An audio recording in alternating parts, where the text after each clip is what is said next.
volta, podcast Glocal, encurtando distância entre você no seu contexto cultural e a pessoa de Jesus Cristo. Hoje nós vamos falar de fake news. Da onde vem essa fake news? Por que a maioria das pessoas gostam de uma fake news que o agrade? Dá para combater isso? Isso é um combate feito em lei? Tudo isso a gente vai começar a conversar. Antes de eu apresentar as convidadas de hoje, tudo bem, Paulo Nazaré? Tudo bem, sempre muito bom estar aqui, uma alegria. E aí, Simval, tudo bem? Tudo beleza. Hoje legal. Conversa séria sobre o assunto que provoca todo mundo. Provoca todo mundo.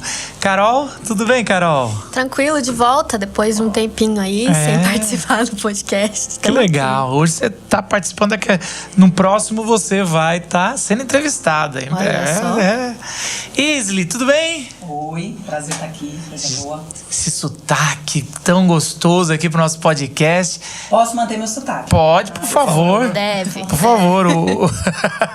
A gente aqui, eu como filho de pernambucano, então assim, quando você fala, me lembra minha casa. Eu ria muito com seu pai quando era criança, ele lá na igreja contando piada. Você imagina, então. Você imagina aquelas piadas com sotaque que você nem percebia. Não. Ainda é melhor ainda que a gente. Era na minha língua. E aí, lá em casa é uma confusão, porque é filho de pernambucano com goiana. Então é um negócio assim maravilhoso. Isley, fala um pouquinho sobre o seu trabalho agora e por que você acha tão importante a gente conversar sobre fake news. Vamos lá. Eu sou jornalista, sou mestre em indústrias criativas e todo o meu trabalho sempre girou em torno do jornalismo para a população, ou seja, as informações que são importantes para a população.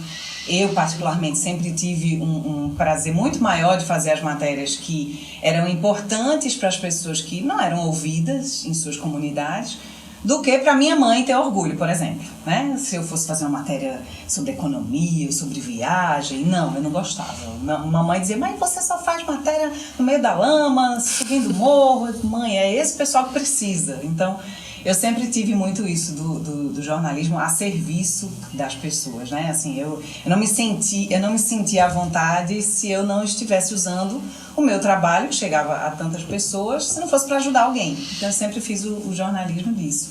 Eu sempre trabalhei em TV, continuo trabalhando em TV, passei pela Record, agora estou na Globo. Mas as fake news, elas também invadiram o nosso trabalho, porque ao mesmo tempo em que a gente tinha pressa para divulgar a notícia, a gente percebeu que a gente não podia ter tanta pressa assim em tempos de redes sociais, porque alguma daquela notícia que chegava pra gente como sendo incrível, muitas vezes era pegadinha, era mentira. Então eu fui me aprofundar, desenvolvi fórmulas, né, e fluxogramas para poder trabalhar com as redes sociais sem cair nas fake news. E passei a ser pesquisadora sobre isso. Em 2018 fui convidada pelo Departamento de Estado americano para uma capacitação sobre desinformação e alfabetização midiática e acabei descobrindo que o buraco era mais embaixo e não imaginava o quanto isso ia interferir na vida da gente hoje, né? 2022. Né? Um pouco da minha trajetória no jornalismo. Agora, a fake news, ela começa a ganhar uma proporção maior com as redes sociais. O que era a fake news antes das redes sociais? Vamos lá, sempre existiram fake news, né? A gente falou agora, inclusive no domingo, vocês falaram sobre as chuvas, né, lá em Pernambuco, a destruição que está por lá ainda, tá, infelizmente. E essa chuva que deu lá agora, né, dia 28 de maio, que inclusive foi a mesma data da última chuva, 2017, 28 de maio, a gente teve uma tragédia semelhante, só que nos estragos e não no número de mortes. No número de mortes, a gente superou a cheia de 75, que na época, todo mundo fala, veja como as fake news dessa época são presentes até hoje. Quando vem uma chuva muito forte em Pernambuco, todo mundo diz, a barragem vai estourar. Esse era o boato que permeou o estado em 1975, veja quantos anos atrás, e que todo mundo entrou em pânico porque se espalhou essa notícia de que a barragem tinha estourado e que não ia sobrar nada. Então, veja, as fake news, elas existem desde sempre. A diferença é o veículo pela qual ela é comunicada. Mas onde tem gente falando, onde tem forma de se comunicar, tem fake news, tem E boatos. comunicação em massa, né? De comunicação em massa. Mas se a gente for olhar direitinho, existem temas que se perpetuam no imaginário popular por séculos. Por exemplo, vocês já ouviram um ditado que diz: não adianta mais não, a Inês é morta. Já ouviram esse ditado? Já ouvi. Sabe qual é o motivo desse ditado? Não, coitada da Inês. Coitada da Inês. A Inês era uma mulher que algum rei queria muito que ela fosse mulher dele. E por ser rei, ele achava que se sentia no direito, né, de ter a Inês para ele. Ela nunca quis. Ele mandou matar a Inês e colocou ela no trono do lado assim, porque na cerimônia do beijamão, né, que era muito comum, todo mundo teve que passar e beijar a mão da Inês. Aí todo mundo olhou para o rei e disse: rei, não adianta, a Inês é morta. Ela não é sua, nem nunca vai ser, a Inês é morta. Veja, isso era uma forma de se comunicar que vai se perpetuando pelos tempos. E quantos outros assuntos a gente não vê que estão... A gente fala muito do racismo hoje, do racismo estrutural. Coisas que se entranham na nossa cultura. E tudo isso é através da comunicação, né? Sejam costumes, sejam formas de tratar as outras pessoas, sejam as informações sobre superioridade. E com as fake news não é diferente. Por quê? Porque as fake news, elas... Quem conseguir emplacar uma história, essa história vai se perpetuar ou vai se manter por muito tempo. Então, o que a gente precisa entender quando a gente fala de fake news é esse assunto que está se propagando, quem está ganhando com isso? Ou de onde partiu? Né? Qual o propósito disso? E como é que esse assunto está mexendo comigo? Né? E quando a gente fala de fake news, todo mundo acha que fake news é uma coisa só. Não, não é. Por exemplo... as fake news, na verdade, elas são parte do fenômeno da desinformação. É com esse fenômeno que a gente tem que se preocupar. A desinformação, por exemplo, nem tudo que se espalha e provoca desinformação, e o que é a desinformação? É tudo aquilo que confunde as pessoas ou que causa dúvida nas pessoas. A desinformação, ela pode surgir de várias formas. Primeiro, obviamente, é a fake news. Na tradução, uma notícia falsa, uma mentira, né? E a gente precisa usar, acho que a gente deve usar mais essa palavra, inclusive nas igrejas. Mentira. O que é mentira é mentira. Mas, além das fake news, as mentiras, existem também, por exemplo, as notícias que são deslocadas no tempo. Vou dar um exemplo para vocês. Cobrindo uma greve da Polícia Militar em Pernambuco, em 2015, chegaram pra gente muitas fotos, a gente já utilizava muito as redes sociais, chegaram fotos de, greve da polícia, supermercados saqueados. De fato, na cidade foi um caos muito grande, né? Por conta da greve e tal. E eu nunca tinha visto um momento em que, de fato, todo mundo foi pra casa. Lá a gente diz, todo mundo se intocou em casa, ficou tudo dentro da toca. E era muito estranho você andar na rua e não ver ninguém, não ver carro, não ver ônibus, nada. Um toque de recolher. Literalmente um toque de recolher. Começaram a chegar fotos pra gente. Incendiaram um carro, explodiram uma padaria, saquearam um supermercado. E a gente, peraí, vamos ver. Quando a gente começou a ver as fotos, Recife, apesar de ser uma cidade grande, mas as imagens são muito parecidas. E a gente que anda muito pelos bairros, a gente conhece minimamente as principais vias, né? A gente anda muito pelas comunidades. E começaram a chegar fotos que a gente não reconhecia. Peraí, onde é isso? Não, disseram que é em Boa Viagem, disseram que é na Zona Norte. Não, a gente não está reconhecendo. Estão batendo. Quando a gente foi pesquisar, era sim um saque no supermercado durante uma greve da Polícia Militar. Mas tinha sido na Bahia, no ano anterior. Aquela foto era verdadeira. Tinha sido durante uma greve? Tinha sido durante uma greve. Tinha sido um saque no supermercado? Tinha sido um saque no supermercado. Mas não foi em Pernambuco. Então, isso causou o quê? Mais pânico na população. Né? Então, existe a notícia revisitada no tempo e no espaço, ela também causa confusão. Mas eu lembro na década de 80 que as notícias viam, alguém desmentia, o punhal dentro do fofão, as lendas urbanas. A gente tinha esses negócios que vinha depois, mas vai que... Não vou dar esse brinquedo. E, cara, eram uns negócios meio doidos. A gente lida com isso na história, né? Por exemplo, o Grito do Ipiranga, né? A gente fala do quadro. Quando a gente aprende a história, todas as nossas crianças até hoje aprendem a história e a gente, depois de um tempo, alguém desmente o aprendido ou ajuda a gente a compreender, e isso a gente olha para isso e continua sendo ensinado, porque agora tem alguém numa classe, numa sala de aula nesse momento, aprendendo o mito do grito do Ipiranga. É uma mentira, não é um fato, né? Diante de tudo que a gente tem de outras provas. E provavelmente alguém deve estar se levantando e falando que teve, isso faz parte de um revisionismo. e sim, porque alguém vai levantar o outro lado. Quadro, porque, sei lá, aí o quadro vira verdade. Porque quer desmerecer a pessoa que está anunciando. Então aí você vai fazendo. Você ia falar, cara? Eu ia falar das fake news famosas que a gente tem aí pela história. Então, teve uma muito, muito, muito polêmica na TV, que foi da grávida de Taubaté, que acho que todo mundo conhece essa história.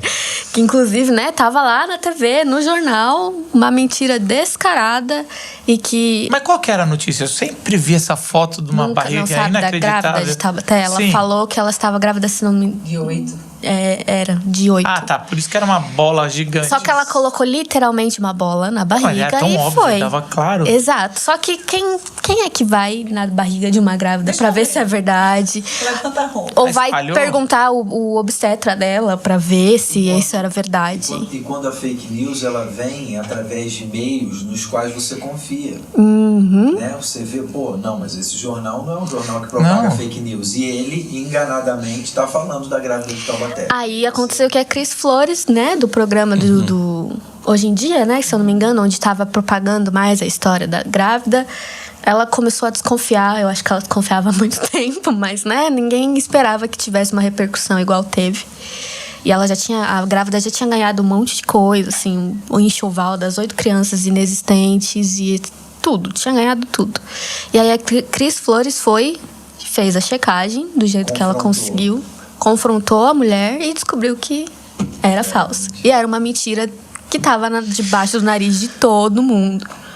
Ô Paulo, você tá falando que quando vem de um veículo que você confia, mas a maioria das fake news hoje vem dos nossos pais. E que é um veículo com mais confiança do que essa. Foi aquelas pessoas que ensinaram você na vida. Mãe, pai, e aí você fica assim. Só que agora pelo menos a gente já caminhou um pouco, fala, mãe, sério que você tá acreditando nisso? Pai, não é possível. É tão engraçado isso que eu sempre falo que... A gente sempre fala, né, trabalhando com adolescentes, que a gente conhece... Se você conhecer muito o seu filho adolescente, você vai conhecer ele 60%. Só que o contrário também vale, porque a gente conhece os nossos pais numa versão editada por eles. O que é que a gente conhece de verdade dos nossos pais? Eles vão contar a história deles e tal, mas é uma versão editada por eles. Então tem algumas coisas da história dos nossos pais, de vez em quando passa algum tempo, você fica surpreso que aquilo fazia parte da vida deles e eles nunca contaram pra gente. Você descobre numa surpresa, né? Através de outra pessoa, que é um conhecido em comum. Eu gosto de pensar. Desculpa. Falando disso, né, das fake news que vêm pelos pais, o que são, né, os grupos de WhatsApp familiares? Então, mas é isso que eu queria dizer. É isso que eu quero perguntar. Porque assim, eu vou usar o exemplo dos meus pais. Eu nem acho que meus pais são assim, os caras da fake news. Mas eu quero usar lá em casa. Eu sempre aprendi a desconfiar da Globo. Isso antes de virar moda, de desconfiar. Porque meus pais ensinaram a leitura crítica, vamos dizer assim. Então, assim, a Globo era... Até você é jornalista lá, mas a Globo sempre foi a maior, a grande ali, a principal. O resto era... Mano, é fácil desconfiar do SBT, né? Vamos dizer assim. A Globo é muito mais do que referência. A Globo era assim, em cidades do interior. Era a palavra final, quase Exato. a voz de Deus. Exato. E aí, os meus pais ensinaram isso muito bem. Assim, não, cuidado, nem tudo que eles estão dizendo tá enviesado. E não era nada de enviesado pra esquerda, não era, mas é simplesmente assim, cuidado, ninguém tem a informação absoluta, ninguém tem não é dona dessa informação, de todas as informações. Isso da parcialidade, né? Isso. E eu cresci, isso era muito forte nos bastidores, não sei o quê. Então, assim, na década de 90, você falar, não, eu realmente não quero assistir Globo. Era uma coisa assim, caramba, você deve ser... E aí a questão é a seguinte, até então isso era muito bom, porque não tinha a fonte do WhatsApp. vamos dizer assim, esse encanamento de fezes que vem assim. E aí, agora a Globo virou assim. Agora praticamente tem que quase falar, gente, checa na Globo. Ou em outros veículos, ou em jornais. E aí, como foi mais de 2 décadas falando, até parece, você assiste esse lixo. E qualquer um, tô falando Globo porque é a majoritária, mas pode ser qualquer o cara vai falar emissora, da Folha, vai falar do Estado, vai falar do UOL, vai falar de um portal, isso. vai falar contra, do mesmo jeito, né? E o cara trata todos esses veículos de tradição grande, que você não tem que confiar 100%, mas como se fosse o tio do WhatsApp, entendeu? Assim, bota no mesmo nível, fala assim, não é possível que vocês estão indo assim. Então, assim, eu acho que é um pouco disso. Se formou uma desconfiança que, pelo menos na minha cabeça, era saudável, que agora é difícil falar, confia. Fala, não, mas a vida toda a gente desconfiou. Eu acho que a palavra não seria desconfiança, né? O que foi formado é total descredibilidade, né? Nos veículos oficiais que a gente tem. Isso não foi por acaso, não. Isso foi um projeto. O projeto de descredibilizar a imprensa, ele partiu. Se você for olhar os países que hoje têm governos autoritários ou totalitários, e especialmente nesse momento hoje, e certamente acontece nos extremos, você vai ver isso nos extremos. Se tiver um governo de extrema esquerda e um governo de extrema direita, você vai ver essa tentativa de descredibilizar a imprensa. Por quê?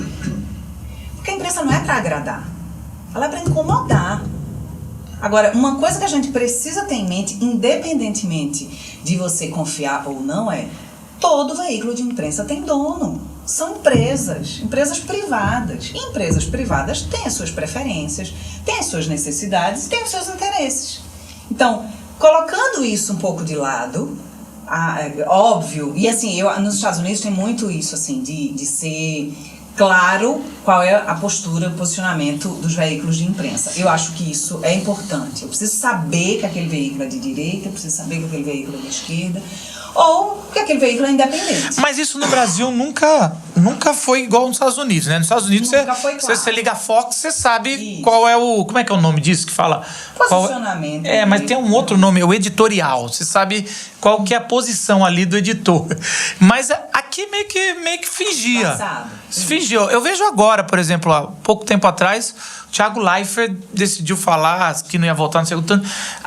E aí não é um massacre feito por... Independente se ele tem razão ou não, mas não é um massacre feito só nas redes sociais. Os grandes veículos entrando nessa discussão, né? Nessa discussão de... Explica isso do Thiago Leifert, pra quem não sabe. Assim, Thiago Leifert é um apresentador que já foi da Globo. Aí ele saiu e ele foi num podcast e falou que se desse o segundo turno que tá pra dar, que é Lula e Bolsonaro, ele não vota. Fala, não, eu não voto, não sou obrigado. Ele falou, vou anular. E aí, a questão é o seguinte, e aí o pessoal começou a bater e veio gente, praticamente... É que assim, os grandes veículos, eles têm um charme para fazer o massacre, né? Mas entrar nesse nível de discussão, eu acho que é jogar o jogo errado, né? Porque daí mostra que também tá... E o problema ajuda a descredibilizar. Colocou nessa... Né? O que entrou nessa questão é que começou a discutir a democracia e o direito de votar nulo ou não. Como se você é uma figura pública, um influencer, seja lá qual o teu tamanho nas redes sociais, quando você declara o seu voto nulo, é como se você não fosse a favor da democracia. E isso virou uma confusão. Pois é. Você vendo da Globo, você faz isso, você não pode falar isso. Então, é tomada de direitos. A pessoa tem liberdade de colocar seu posicionamento. E a confusão ficou muito grande. É muito engraçado isso. A gente estava falando aqui antes, né, você falou de um tutorial, né, que ensinava algo que era errado, mas que estava bombando na internet. Existe uma indústria, são coisas que a gente precisa... Eu defendo, como pesquisadora, eu defendo que a rede social ela seja utilizada ou apresentada para as pessoas da mesma forma, ou regulamentada talvez, da mesma forma que fizeram com o cigarro. Veja, na década de 80, eu nasci na década de 80. Cigarro era aquela imagem maravilhosa, os comerciais eram de liberdade, das pessoas fazendo coisas lindas, pessoas bonitas, pessoas elegantes. Jovens. Sabe? Muito. É o cowboy, bonitão. Isso. E lá, o nome do cigarro.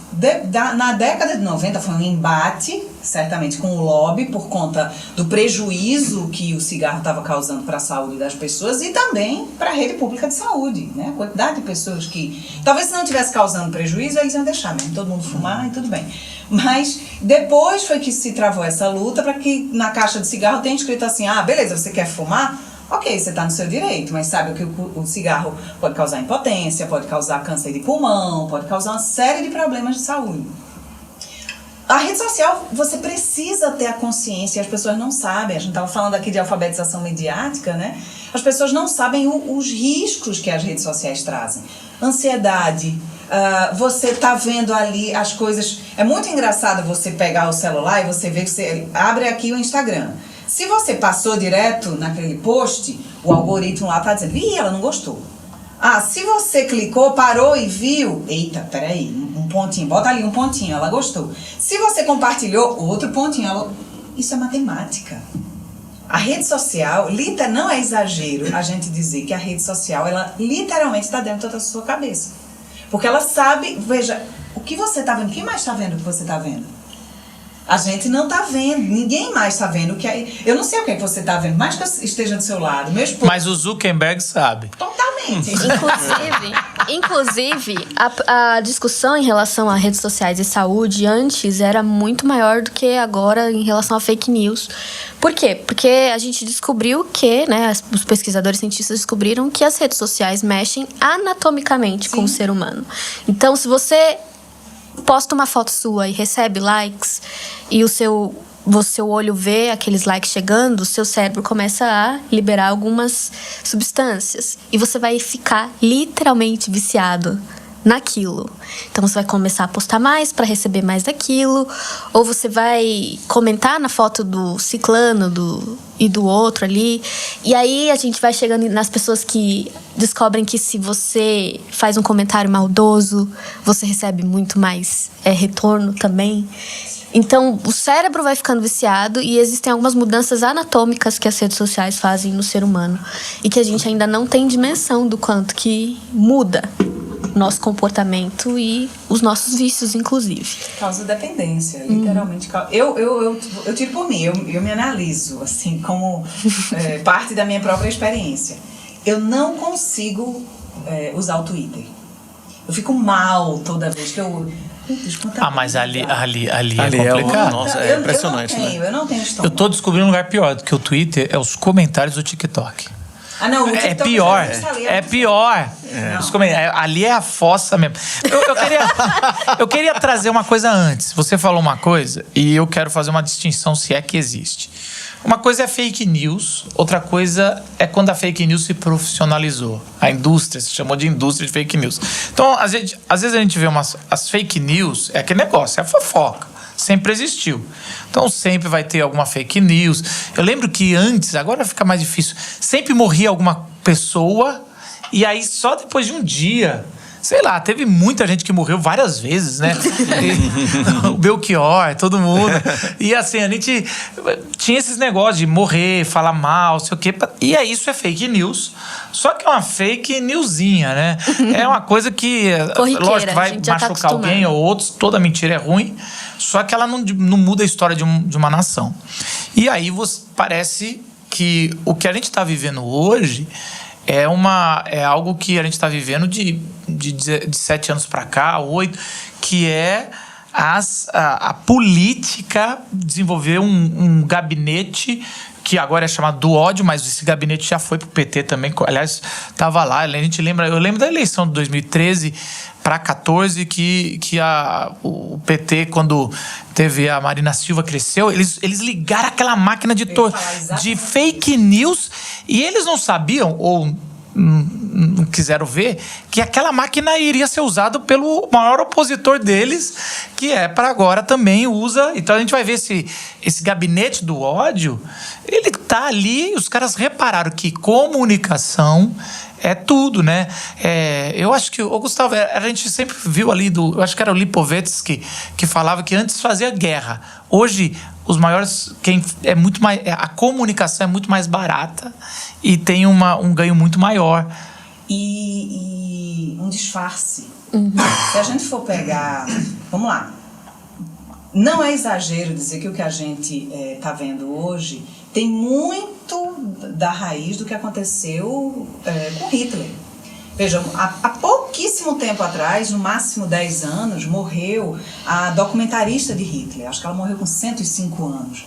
É uma mulher que fez vários documentários, tanto é que na comunicação, tanto no jornalismo, mas principalmente na publicidade, se estuda a propaganda nazista, porque ela era muito efetiva. Veja, ela pegou a propaganda nazista, ela pegou um cara que era Hitler na política alemã, naquela década de 30, 40, não era ninguém. Era um cara que ninguém, olha, que nada, esse cara não vai pra frente não. Qualquer semelhança é mera coincidência. Esse cara não vai pra frente não, esse cara, que nada, a gente tem que se preocupar com esse cara. Não, esse cara tá falando da lorota dele aí, mas deixa ele pra lá. Não vai dar em nada. Como eram os documentários feitos na época de Hitler, ele jamais foi filmado de cima para baixo. A câmera sempre estava embaixo dele, porque ele é superior. Demonstrava, aliás, a ideia... E porque ele era baixinho, né? Então tinha que parecer um pouquinho maior. Ele nunca baixava o nariz dele estava sempre levantado, e ele jamais foi filmado, pode observar as imagens, jamais foi filmado de cima para baixo. Isso era uma forma de demonstrar superioridade. O exército, quando era filmado, se a gente observar as imagens do exército marchando, os passos, os movimentos eram milimetricamente. Um soldado que não soubesse seguir a coreografia, ele era expulso. Ele era punido e ele tinha que sair. Por quê? Isso demonstrava organização, isso demonstrava controle. Não, esse cara sabe o que está fazendo. Não, para isso, ele comanda um exército desse tamanho, nessa forma, organizado, bonito, bem feito, a roupa era impecável. Então, o que ele comunicava ali? Controle. Deixa comigo. Não se preocupe não. Descanse, viva a sua vida. Você é da raça ariana, você é uma pessoa que merece desfrutar da sua raça, da superioridade que a gente tem, porque não é possível, esse mundo tá perdido. Vem os invasores querendo tomar os nossos direitos. Ele baseou a comunicação dele na superioridade, na organização e no medo. Qual era o medo? A gente não pode deixar ninguém vir tomar nossos direitos. A gente não pode deixar ninguém vir querer atacar nossa família. A gente não pode deixar ninguém vir destruir o que a gente, com tanto suor, construiu. Eu tenho um amigo que fez cinema, Henrique Cora, ele fala o seguinte, que se estuda na faculdade de cinema a evolução do cinema na Alemanha nessa época. Isso. De tanto que eles investiam nessa propaganda e várias... de lentes, de câmeras, de cortes, de tudo isso que você está falando. E depois a gente vai ver que todos os governos totalitaristas tem isso. Então a gente vai ver, por exemplo, lá na Rússia, o cara lá, qual que é o nome dele mesmo? O Putin sem camisa em cima de um cavalo, ele adora assim, a gente que tá fora parece meio e aqui na moto, né? Então você vê assim um cara de moto, que é aquele jeito de ostentação, tô em plena saúde, e é interessante isso, e tentando organizar, só que aqui no Brasil é um pouco mais difícil, você vai pôr o exército à machada, aí tem aquele, por exemplo, todo respeito com o pessoal do exército, mas daí vai lá, a gente não investiu nos últimos anos, e nas décadas, aí vai lá o tanque queimando diesel, queimando diesel, uma coisa assim, você fala, gente, não vai por esse caminho, então tem que ir por outros caminhos, mas o medo da invasão, os países, a Venezuela, acusaram isso, então até hoje fala, se votar num que a gente não concorda, o Brasil vai virar uma Venezuela. Aí minha pergunta é sempre assim, mas não teve 12 anos, eu não vou votar no PT, já tô deixando aqui claro. Mas assim, não teve 12 anos, não virou veneziano, porque agora vai virar. Assim, gente, eu falo assim, a discussão tá muito superficial. E a gente, querendo ou não, é complicado, porque é o que você fala. Uma das coisas da fake news é que ela tem um pedacinho de verdade. Eu tinha um professor de interpretação bíblica que ele falava duas coisas. Ele falava assim, que a Bíblia é a mãe das heresias. E é interessante, e é verdade. Todas as heresias vêm em cima de uma verdade. Então ele falava assim, a Bíblia em si é totalmente verdade. Só que a Bíblia, ela é da onde as pessoas pegam uma muleta para inventar uma mentira. E tiram as suas interpretações. E aí ele tinha a frase que para mim era maravilhosa. Ele falava, uma heresia é uma verdade exagerada. E aí eu comecei a pensar, falei, gente, é verdade. Jesus é Deus, mas encarnou. Então Jesus é só homem. Isso é uma heresia. Então Jesus nunca morreu porque Jesus é Deus, então Deus não pode morrer na cruz. Isso é heresia. E a gente vai... E na verdade é isso. A fake news só pega se pegar uma verdade que você queria muito que fosse verdade no teu coração. E aí quando você percebe, misturado com tudo o que a rede social fez do vício, você já apertou compartilhar. E várias vezes a gente prova pra pessoa que compartilhou com a gente uma fake news, a pessoa é verdade. Aí a minha pergunta é, você não vai pedir desculpa ou pelo menos se retratar? Não, já foi. Não é verdade, mas poderia muito bem ser. E eu acho a pessoa fala isso falando... Pois é, chegou num nível que não é verdade, não precisa ser verdade. Eu acredito nisso. Ponto. Acabou. E eu acho engraçado porque a gente fala, né, da metodologia nazista para fazer a propaganda e etc. A fake news também tem a sua anatomia muito bem definida, se a gente parar para analisar. Então, a primeira coisa é que ela vai imitar uma notícia jornalística. Seja no formato, no visual, na forma de ser escrito. Então você falou de fotos, né? Que às vezes a foto é real, aconteceu, aquele fato aconteceu, mas pegaram fora do contexto, fora do tempo, colocaram ali, colocaram como se fizesse parte daquele fato que está sendo descrito naquela notícia. A gente viu várias vezes, né? Fotos de protestos, fotos de não sei o quê, fotos... Eu lembro até que, em relação a feminismo, que pegavam fotos da Marcha das Vadias, de anos atrás, e colocavam, olha o que fizeram e não sei o quê. Então, assim, é realmente pegar uma coisa que pode ser verdade, ou até foi verdade, aconteceu, e aí você vai arquitetando a notícia do jeito que você quer para passar a mensagem que você quer. E, às vezes, a mensagem não é uma mensagem clara. E acho que isso também é parte da anatomia da fake news. Assim, não é uma mensagem clara. É uma sementinha que eu vou jogar ali de dúvida sobre esse assunto específico. Então, eu comentei antes da gente começar a gravar o podcast que eu tenho uma tia que fez Facebook recentemente. E ela, não sei se foi ela ou se foi a afilhada dela, curtiu uma página específica do Facebook. Só que só aparecia coisa dessa página na timeline dela. E aí eu fui ver as coisas. Então, descobriram que na casa do cara que atacou o Bolsonaro tinha artefatos de satanismo. E aí eu fico...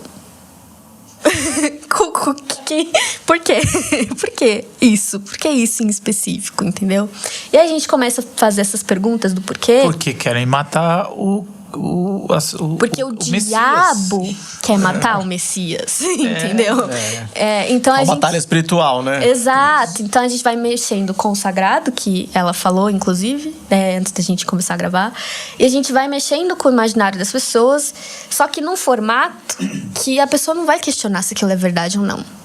E aí, como que eu sei se é verdade ou não? Não, e várias vezes bota o logo de alguma coisa. Bota né? Então logo. Inclusive, se você vai lá ver na assinatura da página daquela notícia, vai te levar para um portal... Não.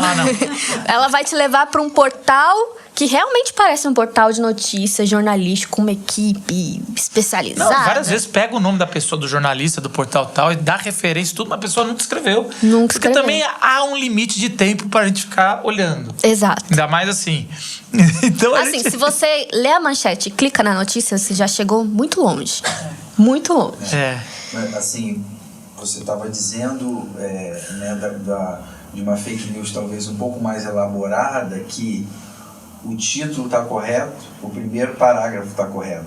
Quer dizer, o cara, para descobrir que não é fake news, ele tem que ir no segundo parágrafo. Segundo, terceiro. Ele tem que estar disposto. Ele tem que estar disposto.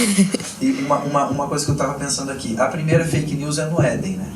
Não, mas... Sempre. Olha aí, cara. bem lembrado. É isso. E tem uma coisa também, assim, de quem emite a fake news, que é banalizar a fake news, talvez, dizendo que fake news é o que foi dito antes da mentira que ele está contando agora. Paulo, eu vou ter que entrar numa polêmica que eu acho que não foi fake news a coisa do Éden. Acho que foi só desinformação. Olha aí. Porque ela realmente... A maçãzinha... Mas o Paulo tá usando a palavra fake news no geral. todo, Não, eu tô brincando mesmo, mas é porque é interessante a gente falar disso. Porque às vezes a fake news não é exatamente uma mentira. Sim. Igual essa coisa da notícia. Uma distorção. Ela vai te distorcer o fato. Isso, teologicamente, é muito, muito legal. Porque a gente vai ver Satanás... primeiro que ele cita muito a Bíblia quando ele aparece ali. Vamos talvez pegando dois momentos chaves, que é no Éden e em Jesus no deserto. Ele tá ali, ele fala, repete as palavras de Deus e distorce um pequeno, assim, é como se fosse colocasse uma distorção, a semente. Esse negócio que você descreveu, ele joga a semente e no caso de Jesus estava muito alinhado com o Espírito, não caiu nessa. Foi pá, respondia, claro, com Bíblia, mais Bíblia. Uhum. Mas ali no Éden, ali pegou o pessoal. E é interessante que Jesus, uma hora no Evangelho de João, ele fala assim, vocês, falando para os religiosos, vocês são filhos de Satanás, porque, e não de Deus. E não da linhagem que vem ali de Abraão, porque Satanás é o pai da mentira. Então é interessante que Jesus ele está fazendo um paralelo, como se fossem as duas sementes ali da serpente, da mentira, e a semente de Eva, que seria do prometido. E ele fala, e é interessante que ele coloca os religiosos como, vocês acham que vocês são da semente prometida, mas vocês estão, porque eles estavam criando falso testemunho para poder matar Jesus. Ele fala, vocês são filhos de Satanás. E eles ficam muito bravos. E é interessante que essa frase... Mas continuam fazendo o que fizeram, né? Então a gente tem um montão de gente brava aí, com ser desmascarado, ou ser descoberto, ou qualquer coisa assim, mas continua fazendo na mesma prática, vivendo a mesma coisa. Vai mudar a estratégia, mas porque a semente tá ali. Eu acho interessante Jesus falar que o Satanás é o pai da mentira, porque Jesus estava o tempo todo falando quem era o pai dele. É verdade, eu sou a verdade, eu sou a luz. Quem anda na luz não tropeça. Ele está falando o tempo todo da verdade. E daqui a pouco ele fala, mas tem os filhos da mentira. O emissor da fake news, né? O emissor da fake news. Pensar sobre isso. Os emissores de fake news, eles chamam a verdade de fake news. Sim. Né? É uma inversão, né, completa. E eu vejo isso assim, dos dois lados, né, nos dois espectros, digamos que a gente briga muito hoje por causa disso, né? Mas o líder de direita chamando de fake news verdades ditas a respeito dele e do que quer que seja. O líder de esquerda, chamando de fake news verdades, né, acusações legítimas feitas a respeito. Então isso também é uma coisa muito curiosa que eu acho que serve para a gente se situar na hora de você, né, ouvir notícias, ouvir um discurso que pode estar cheio de fake news, você prestar, né, atenção na postura dele, como que ele se dirige ao outro espectro e tal, porque é uma coisa muito complicada, assim.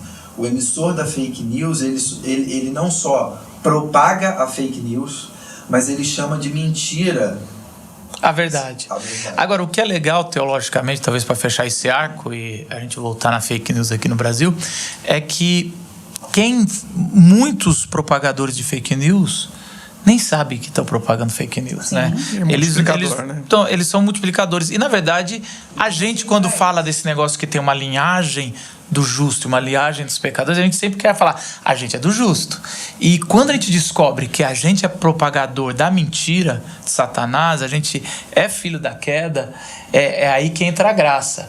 E é essa pergunta, talvez, já trazendo para fake news, porque na teologia, a gente, graças a Deus, tem Jesus. Agora, quem vai nos livrar da fake news estruturada como essa máquina, essa indústria que você falou, que está vindo na eleição desse ano? E quem poderá nos defender? Quem? Eu acho muito engraçado que a Carol estava falando aqui de como eles pegam o formato do jornalismo. Repare a dicotomia aqui. O jornalismo não presta, a imprensa tradicional, os jornalistas estão mentindo e tal. Mas o formato que eles fazem as fake news, qual é? É o mesmo, né? É o formato do jornalismo, porque eles se apropriam da credibilidade que o jornalismo tem. Então, assim, como eu disse no início, o jornalismo, se ele está agradando muito, desconfie. Se ele está muito bonzinho, desconfie. Ele está falando muito bem. É o jornalismo. Está passando o pano. É o jornalismo da minha vida. Tem coisa errada. Tem coisa errada. É como você estava falando, aquele cara que se sente incomodado e ele vai dizer que está sendo injustiçado, né? E vai atacar a verdade. Eu faço tanto por vocês, estão me atacando, isso é mentira. Ele se apropria da credibilidade que ele tem. Veja, qualquer pessoa influencia alguém. Eu influencio minha família, meu filho. Você estava falando dos seus pais, né? Se eu tenho rede social, eu influencio ali, sei lá, 1.500, 5.000, 1 milhão. Influencio alguém. Um líder, seja ele religioso, seja ele político, ele influencia milhares, centenas de milhares, milhões. Então, ele tem que ter responsabilidade sobre aquilo que ele está falando. Veja o que Trump fez quando ele ainda estava no poder. Disse, coronavírus? Que não limpa, você não limpa tudo com álcool, né, desinfetante? Pronto, beba desinfetante que mata o vírus. O que aconteceu? O hospital de Nova York, o hospital de Dallas, o hospital de várias cidades americanas atenderam pacientes que tinham tomado desinfetante. Porque o presidente disse. Aí quando ele foi questionado pela imprensa, o que ele disse? Eu estava brincando. A palavra de um presidente não pode ser considerada brincadeira. A palavra de um líder, o líder precisa... A gente vive numa sociedade que está levando muito a sério os caras do stand-up e muito pouco a sério os presidentes, né? Os políticos. E os pastores, os e os toda padres, hora né? Quer processar, querem processar os caras de stand-up, porque no palco, ali é o lugar de piada. Mas o que eu acho que pega, assim, e primeiro a gente precisa ter essa consciência de que um líder, né, um influenciador, ele tem que ter essa consciência de que ele influencia. Ou seja, o que ele diz, algumas pessoas vão achar absurdo, talvez acho que tenham um senso crítico, porque cresceram com essa educação para o senso crítico, eu acho que é isso que falta muito, o cara vai falar mais sobre isso, mas existem também aquelas pessoas que vão dizer, não, o Marquinhos falou, é isso que eu vou fazer. O Marcos não falaria uma mentira dessa. Não falaria, eu confio nele. Isso é verdade, pode vir na minha, Sabe? Pra beber detergente, você não fala. E aí tem outros álcools que purificam melhor. Meu Jesus. E as fake news, elas se aproveitam, elas se apropriam muito fortemente daquilo que é sagrado para você. Então ela vai se apropriar na sua, talvez, idolatria ou talvez confiança num líder, aquele que você votou, o pastor, o padre, enfim, o professor, né? Quem disse isso foi o professor. E às vezes nem só disse, compartilhou no WhatsApp. Tem um ponto muito forte aí disso que você falou, que talvez o que é bobagem pra mim, absurdo, que coisa ridícula, pro outro é uma coisa super forte. Isso. Que vai tocar em algo que é muito caro pra ele, né? Então... são duas palavras que a gente precisa ter em mente quando a gente pensa em fake news, até pra gente ajudar os nossos, né, que talvez tenham um pouco mais de dificuldade. Observe o que é sagrado para aquela pessoa. Eu não estou falando só de religião, mas estou falando daquilo que é muito valioso no coração da pessoa e aquilo que causa medo. Porque o sagrado e o medo vão nortear certamente grande parte das suas atitudes. O sagrado e o medo. E tem mais uma coisa. Tem um cientista brasileiro, mas que ele é professor da Universidade de Duke, nos Estados Unidos, que ele escreveu um livro que, inclusive, muitos cristãos devem dizer: eu jamais vou ler esse livro por conta desse título. O título do livro é o cientista Miguel Nicoleles, e o título do livro é O Verdadeiro Criador de Tudo. Ele está falando do cérebro. E o que ele diz nesse livro é o seguinte: o cérebro, por mais que ele seja bom, potente, capaz de desenvolver, de trazer muitos benefícios para o seu corpo, guiar o seu corpo, ele quer se acomodar também. Então, se eu sei que todo dia eu tenho que sair, eu tenho que acordar às 6 da manhã, sair às 7, tomar meu café, ir trabalhar, voltar, aquilo que é rotina faz o cérebro se acomodar. Quando, não, eu vou ter que sair mais cedo. Não, o corpo estranha, o cérebro estranha. Porque, não, tô saindo da minha rotina. Aquilo ali me fez ter um esforço a mais. E o cérebro da gente, ele é moldado a isso. Ok, ele é capaz de fazer? Ele é capaz de fazer. Mas o que ele puder se acomodar, ele vai se acomodar.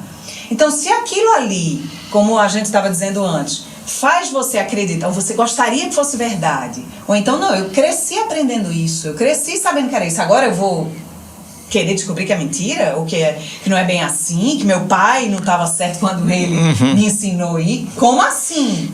Que essa ideologia é contra a família. Sabe? Então, assim, o cérebro, ele também ajuda nessa coisa da fake news, da desinformação, porque ele quer aquilo que é mais simples de se acreditar, né? Por exemplo, eu entrevistei um candidato à prefeitura nas últimas eleições. Ele era coronel da Polícia Militar, não tinha, naquele momento ali, ele não tinha a menor chance de ganhar, né? Pelo menos pelas pesquisas. Então ele falava aquilo, que o público dele, que o eleitor dele ia amar.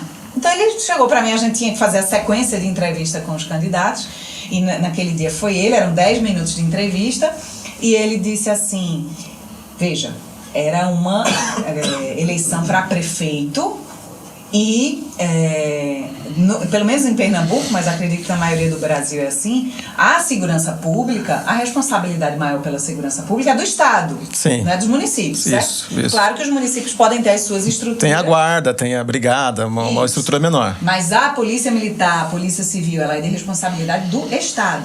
Ele era candidato a prefeito. Candidato, qual é o seu principal plano de governo? O seu carro-chefe do seu plano de governo? Eu vou acabar com a violência em Pernambuco. Candidato. Gênio. Veja, e aí eu tenho certeza que teve gente que chegou e disse: é esse que eu vou votar. É esse, é claro. Ele vai acabar, é o único que vai ter coragem. É inviável. É inviável. Ele não vai. Veja, ele pode trabalhar para diminuir, ele pode ter um plano de segurança pública, mas acabar com a violência, me desculpe, é impossível. Eu gostaria de acreditar. Meu cérebro gostaria de acreditar. Mas por isso que também sequestraram as pautas morais para o executivo, né? Você fica perguntando sobre aborto, sobre não sei o que mais, assim. São essas coisas mais... Falar sobre aborto, sobre a identidade de gênero, sobre as questões raciais. Nada é do executivo, ou muito pouco. E aí ainda se fala: não, mas eu vou botar alguém no Supremo. Aí não sei o que. Mas, sério? Não é melhor a gente tentar botar um legislativo melhor para poder controlar e mudar as leis? Então, mas por quê? Porque senão nem entra. Porque é só no discurso, é só na fake news que é a plataforma. Então você fala de sei lá, nem posso falar o que era a mamadeira lá. Você vai fazendo as paradas de escola, você fica assim: não quero isso pro meu filho. E aí mexe no negócio que é sagrado e no meu medo que você falou. Não, se alguém for falar, mexer no meu filho, não. Então eu nem voto, nem quero. Não, mas é fake news, ou ele não tem poder para isso. Não quero nem correr o risco. Não vou... Inventa uma cartilha, né? Porque, inclusive, isso é a fake news principal, eu diria lá da última eleição, é uma cartilha que nem existiu. Não, e é isso. Os caras têm que fazer a cartilha para provar, né? Alguém fez um mockup de uma cartilha para poder... O presidente vai falando algumas coisas, aí vai lá o Supremo pede para uma nota de esclarecimento de onde tirou a informação. Não tenho não, só tenho... Então, Isso. é isso que você está falando, como regularizar a fake news, o crime de fake news? Porque, assim, agora eu vou fazer o advogado do diabo. Porque sempre a gente que ouve sobre regularizar o crime, regulamentar o crime de fake news, a gente vê falar de estão querendo Controlar a imprensa. controlar, CCA, isso. Não, veja, é muito... o crime de calúnia e difamação já existe. Não precisa de mais nada. Se eu estou falando uma coisa contra você, que é a minha opinião, ok, beleza, minha opinião. Mas se eu estou falando alguma coisa contra você que atinge a sua honra ou atinge algo que vai lhe causar prejuízo, eu tenho que ser penalizada por isso. Porque eu não estou apresentando... você é ladrão.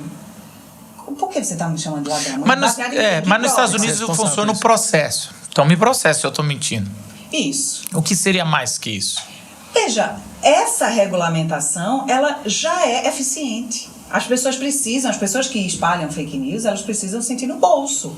Uhum. Eu tenho uma jornalista que... Mas o Brasil não é assim hoje? Não é assim, porque as pessoas não processam.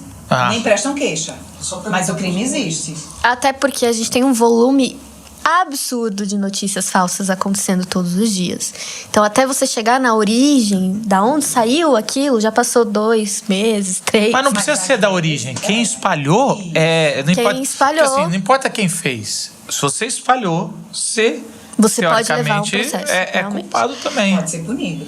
Mas assim, a legislação brasileira, obviamente, que ela precisa ser aprimorada, porque, enfim, a gente está vivendo uma era que de fato traz muito...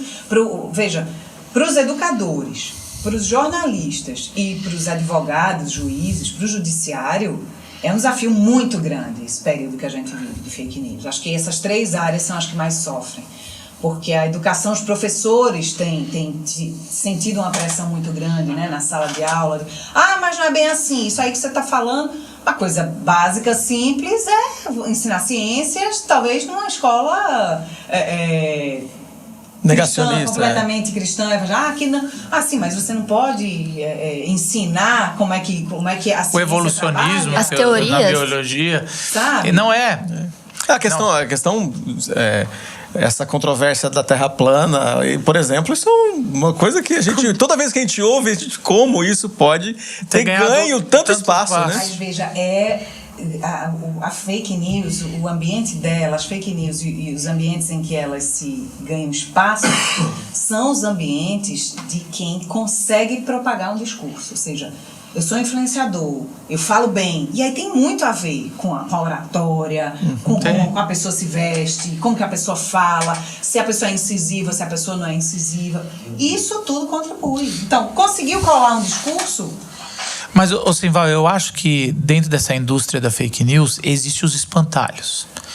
E eu tenho a impressão que a Terra plana é um espantalho de muitas outras fake news que tá passando. E aí, que absurdo, Terra plana! Isso. E aí, até mesmo quem faz, ele dá uma insinuada eu acho que o Olavo de Carvalho fazia um pouco disso. Uhum. Ele dava uma assim, aí os caras, não acredito que você insinuou que a Terra pode ser plana. Só que já jogou... Não, isso é um absurdo, isso eu não concordo. Todos esses que você falou até que é legal. Isso não é... E assim, a pessoa vai empurrando, deixando, a boiada passar, aproveitando a boiada passar, porque a parada, assim, joga algum... Pra usar uma linguagem de alguém que é discípulo do... Aí, e por outro lado também, aí bota uma menina pra falar de meio ambiente, todos os lados tem, assim, o espantalho pra falar, pra pessoa ficar discutindo o que uma menina pode falar, e aí tá passando outras coisas. Então, assim... a gente também tem que tomar cuidado do que é tão claro que é um absurdo. Eu acho que às vezes ganha um ibope porque está atraindo uma outra questão, né? A gente entrou aqui, tocou nesse ponto da ciência. A gente vai para um campo onde cria um antagonismo que não existe entre religião e ciência. Você cria um antagonismo do mesmo jeito que está polarizado a questão política entre direita e esquerda. E você aplica isso diretamente. Então, assim, de um lado, quem pensa e absolutamente não tem nem conexão, se você olhar para o todo, você não vai ver isso. Se você olhar para a história, você não vê isso, mas é aplicado uma falsa similaridade, onde quem olha para a ciência e fala assim, isso aqui aceito isso e vou nessa direção, quero ver as provas, quero ler o que a ciência indica, como se esta pessoa fosse alguém com a mentalidade polarizada à esquerda. E o outro não. Isso é uma falsa similaridade, isso não é verdade. Veja como tem a ver com o sagrado e o medo. Isso, então tá... Não vou deixar atingir o sagrado. Não, foi Deus que criou tudo e... ok, então você não toma remédio, você não usa o elevador, você não toma vacina. Não toma vacina. Tudo é ciência. Onde a gente vive o celular. Né? E cria essa coisa sempre baseada no medo e no sagrado. A gente tá vendo a última, por exemplo. A gente tava mostrando as pesquisas que há 4 anos, 5 anos atrás, 4 anos atrás, para ser mais exato, ninguém desconfiava das urnas. A taxa era tão pequena do povo que era muito pouco. Né? Tanto que o presidente se elegeu nessas urnas. Tá tranquilo. E foi o primeiro presidente que ganhou e já começou a contestar porque ele queria ter ganhado no primeiro turno. Não sei o quê. E como a gente imita as coisas dos Estados Unidos, né? Como o Trump perdeu. E vamos lembrar que em países com reeleição, quando você tem a máquina do governo, para você perder, mas você tem que ser muito incompetente e ruim, mas muito. Porque eu não lembro. Nos Estados de vida Unidos nunca aconteceu. Nunca aconteceu. Eu não lembro. Eu lembro do Bush, depois veio o Bush pai, aí veio o da Hillary lá, o Clinton. Até ele foi reeleito mentindo para a Suprema Corte. Aí depois veio, todo mundo estava sendo reeleito. Sim, é quase que impossível. E nos últimos tempos aqui também. Mesmo por isso que tiveram que fazer o impeachment, porque estava assim, quem ficou vai se reeleger. E a máquina é muito forte. Agora, quando você já começa a criar desde antes, se eu não for eleito, tudo é suspeito, na verdade foi roubado, esquece uma coisa óbvia, que a fake news, ela foca o negócio e não esquece de cobrir todo um elefante que está aqui, né? Quem está no poder para manipular isso? Então, assim, você está dizendo que você no poder não é competente para... Não, é todo o Supremo e toda uma equipe de pessoas contra, porque eu estou falando a verdade. Aí fala uma bobeirinha, faz o espantalho. O inimigo, né? Cria então, assim, inimigo, eu acho que essa é a grande fake news desse desse restante de ano. É sobre as urnas, sobre a eleição e em cima disso vai vir muita coisa.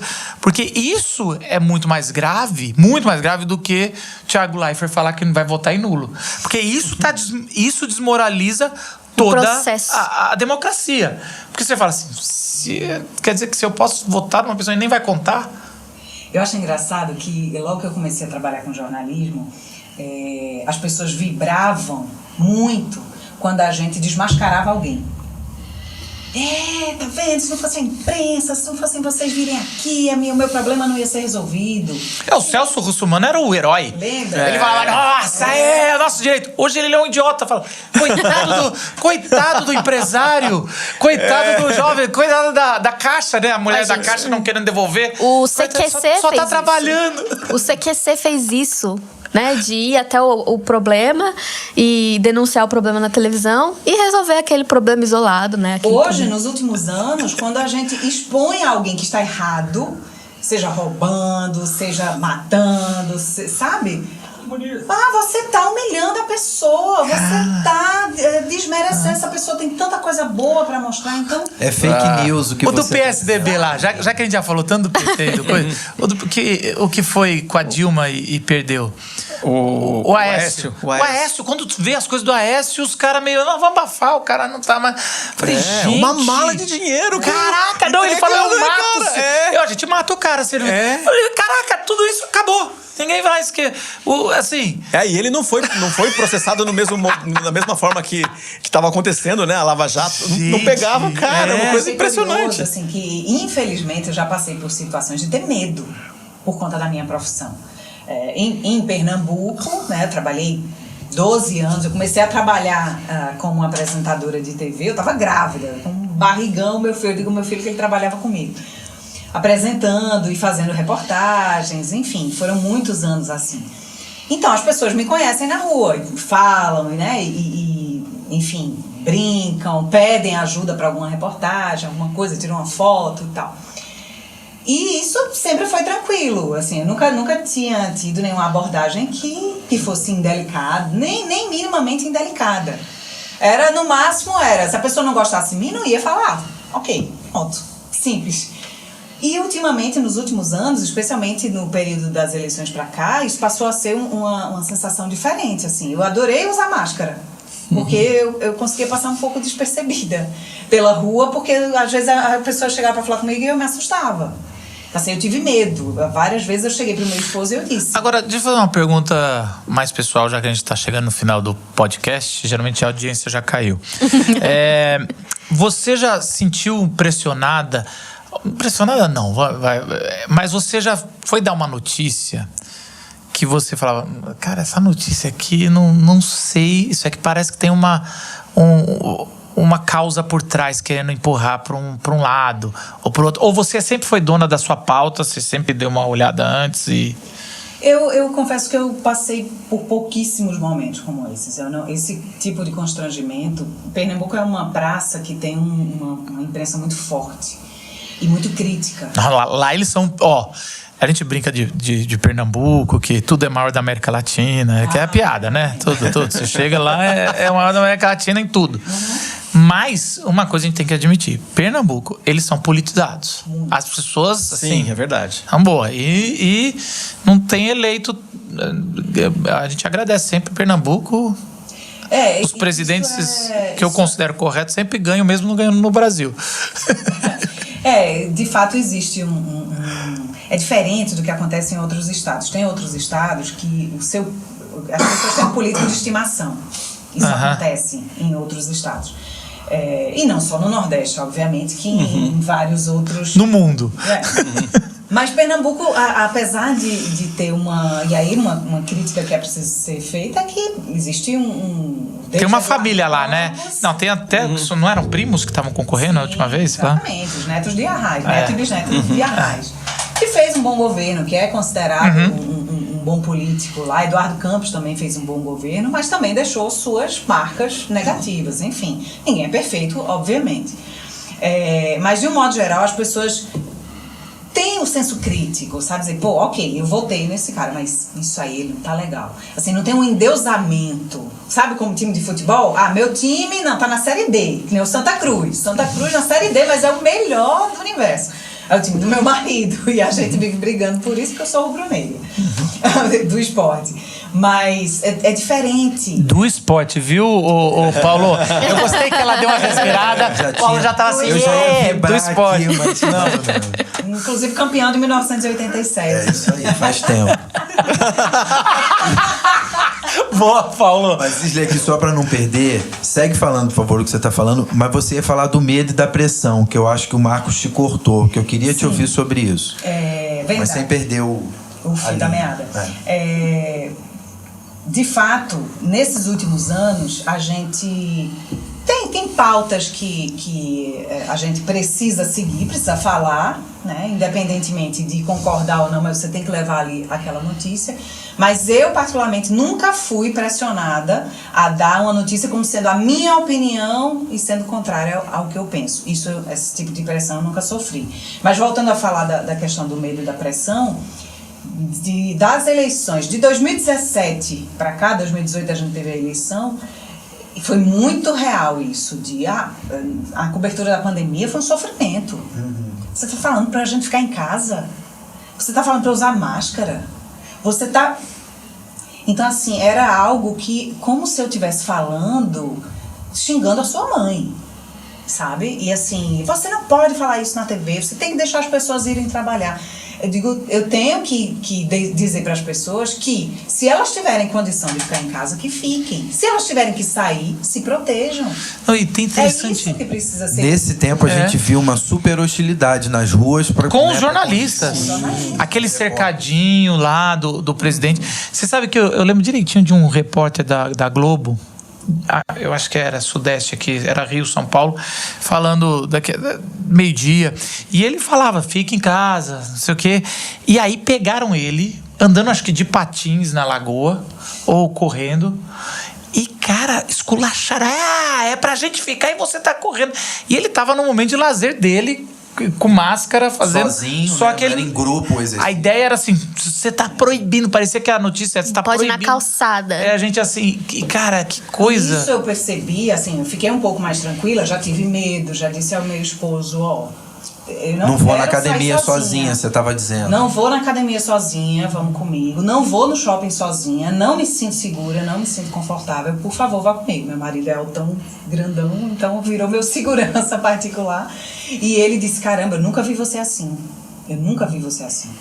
Isso foi realmente assustador. Eu já tive medo mesmo de sair de casa por conta... Nunca sofri nada pessoalmente, mas os valentões da internet, né, são corajosos para escrever nas mensagens. Mas eu tive um pouco mais de tranquilidade, se é que eu posso dizer tranquilidade, quando eu descobri o que havia por trás disso. Hoje, no Brasil, existem cursos que ensinam hostilidade a jornalistas. Nossa. Então, assim, não é uma coisa que as pessoas estão com raiva de mim. Não, as pessoas estão sendo ensinadas a isso. Aquela coisa da influência que eu estava falando. Se alguém disse, não sou eu que estou batendo em jornalista. Mas é alguém que segue você. É alguém que acompanha você. É alguém que, sabe? Você viu outras pessoas do jornalismo com esse medo também? Sim, muitas. Especialmente mulheres. Eu me lembro As mulheres são as mais... fizeram uma pesquisa recente. Especialmente mulheres. As mulheres são as mais hostilizadas na internet. As mulheres jornalistas no Brasil são as mais hostilizadas. Como é que é essa tática? É assim, eu estava dizendo aqui que o jornalismo ele é para incomodar, ele precisa incomodar. Então, o jornalista ele tem o papel principal do jornalista é fazer perguntas difíceis. Porque só para agradar é publicidade. Agradar é publicidade, é comercial, de margarina. Isso. Mas o jornalismo, ele tem esse papel de fazer perguntas difíceis. E qual é a tática que se ensina? Se eu lhe fizer... se algum jornalista fizer para você uma pergunta difícil, xingue ela. Diga que o marido dela está traindo ela. Diga que o jornalista... você é viado? Você é gay? Você, sabe? Xingue, fale com uma palavra pejorativa. Nossa, aí, quem escreveu essa cartilha? O presidente? Isso tá no curso do Olavo de Carvalho, em vídeos do Olavo de Carvalho. Vídeos do Olavo de Carvalho. Você sabe, vou contar uma... Isso me assustou. Eu lembro no primeiro ano. Eu entendi. Absurdo. Eu entendi Não, o que era que tava e teve isso com você? De xingar? Sim. Você... De palavrão, de... que é isso? Com você entrevistando assim? Não, pessoalmente não, na internet. Mas, por exemplo, e o Trump seguia essa cartilha também, ou seja, o Olavo de Carvalho deve ter aprendido por lá. Com esqueci o nome dele, mas o cara que... Eu sei, o cara que articula, que ele fala de vez em quando no Brasil. Você sabe que, por exemplo, quando deu 6 meses de pandemia, eu lembro que eu tava lá, e eu tava interessado no assunto do presidente, tinha saído o Moro. Eu falei, cara, agora vai sair, vai ruir, porque ele tinha negado a pandemia. E eu lembro que eu comecei a receber tanto ódio direct e coisas do meu ministério, pastoreio. E também foi. Eu lembro que eu fiquei depressivo. Minha esposa falou, você não tá legal, vamos pra... Ela pegou, me tirou assim, meio urgente, falou, vamos pra praia pra ficar umas 3 semanas. Aí eu lembro que eu falei pro pessoal gravar, fazer as pregações. E aquele cara, falei, cara, não sei o quê. E aí eu me afastei, para de postar. Ela meio falou, as redes sociais tá te deixando ansioso, E eu lembro que, caramba, e depois saiu, até foi o pessoal que viu primeiro, saiu o nome lá dos detratores, e meu nome tava lá no dos detratores do governo. Eu não sei se foi coincidência, mas eu lembro que exatamente na época que essa lista foi feita, foi quando eu recebi isso. E eu fiquei pensando, caramba, conseguiu, se é que foi articulado, estou inferindo aqui, porque era muito coincidência, conseguiu me deixar mal e fazer, mesmo se eu tinha, não importa se eu tinha razão ou não, eu parei. Eu calou. Não teve violência no sentido física, não teve ameaça, Não precisou ameaçar. Não precisou ameaçar, falando, vou matar. Porque eu lembro que na época que saiu a lista dos detratores do governo, a Natália perguntou, nós estamos correndo risco de vida? Os meus filhos podem ficar tranquilos? Ela veio um papo, eu falei... Eu fiquei assustado, porque até então eu tava curtindo. Eu sou detrator. Aí eu, opa... Eu tava assim. Eu lembro do memezinho do Marcos de trator. Assim. Mas você sabe porque na hora já tinha passado ao caos. Aí eu lembrei, essa lista fez todo aquele troço comigo, que eu já passei, graças a Deus, já tinha passado. Mas quando eu colhei, eu falei, caraca, isso é muito cruel. Imagina com um jornalista que é então, o tempo todo. Acontecia o tempo todo. Eu trabalhei com cinema e TV até 2004. Eu era técnico. E eu trabalhei com marketing político, fiz campanha política, trabalhei para as produtoras, como freelance. E então eu fui das equipes do Duda Mendonça. Então eu tive desse outro lado. Mas desse outro lado que era ameaçado pelo outro lado político. Então, por exemplo, a gente ia fazer sei lá, trabalhando para uma campanha do PT, por exemplo, na Bahia. A gente tinha oposição clara do pessoal do Antônio Carlos Magalhães. Clara de perseguição mesmo. Não era... Era ameaça mesmo e era perigoso, né? A gente sabia que isso acontecia. Então, estava sempre com segurança, sempre tudo que ia fazer meio nessa lógica do medo. E a gente via isso. Só que isso funcionava pra gente e com os outros grupos de jornalismo também. Então, a gente que era, geralmente... No caso, se a gente fosse fazer uma coisa na Bahia, quando eu estive lá, a gente estava lidando com a mesma coisa que a imprensa que estava fazendo a coisa de verdade, porque tem uma lógica enorme no coronelismo lá no Nordeste. A Brené Brown fala sobre o ataque que as mulheres recebem, que geralmente é na área moral ou estética. Sim. Como isso vai minando. E os homens, na honra, eles têm outras coisas que os homens têm mais fraqueza. Mas geralmente a mulher vai e fala, isso aqui, roupa ridícula. Isso. Algumas coisas assim, você fala, nem é, mas eu lembrei disso justo porque eu sempre estava na equipe e eu acho que 50% do tempo ou mais eram mulheres na nossa equipe. E elas eram muito atacadas. Sempre tinha uma manchete no jornal da cidade, fazendo um negócio, falando, o pessoal lá veio pra cá, essa moça... E inventava uma história. O Trump, seguindo na linha dessa cartilha, ele fez isso com um jornalista do The New York Times, numa coletiva. Estava o Trump aí no palanquezinho, né, da Casa Branca, e vários jornalistas sentados. E aí o jornalista fez uma pergunta dura, e era algum assunto duro, mas que era extremamente pertinente à pergunta. E a resposta do Trump para a pergunta que ele fez foi: você é viado, né? Como é que você convive com isso? Mas teve aqui no Brasil também. Teve. O Bolsonaro fez isso com esse jornalista que está desaparecido, o jornalista inglês. E disse assim, vocês estão querendo roubar a Amazônia jamais será de vocês. O vídeo bombou na internet. Inclusive, alguma reportagem essa semana recuperou esse vídeo no Twitter, ainda está no Twitter do Bolsonaro. E a tática era exatamente essa: distrate um jornalista, lacre, e poste. Aí o jornalista vai ficar envergonhado, constrangido, vai ficar com medo de alguém fazer alguma coisa com a família dele, vai passar vergonha. A credibilidade dele, que é uma das coisas mais importantes para o jornalista, já foi quebrada, pelo menos na base daquele político. Eu defendo que as faculdades, inclusive hoje, elas precisam ensinar, e as redações precisam ensinar a educação emocional.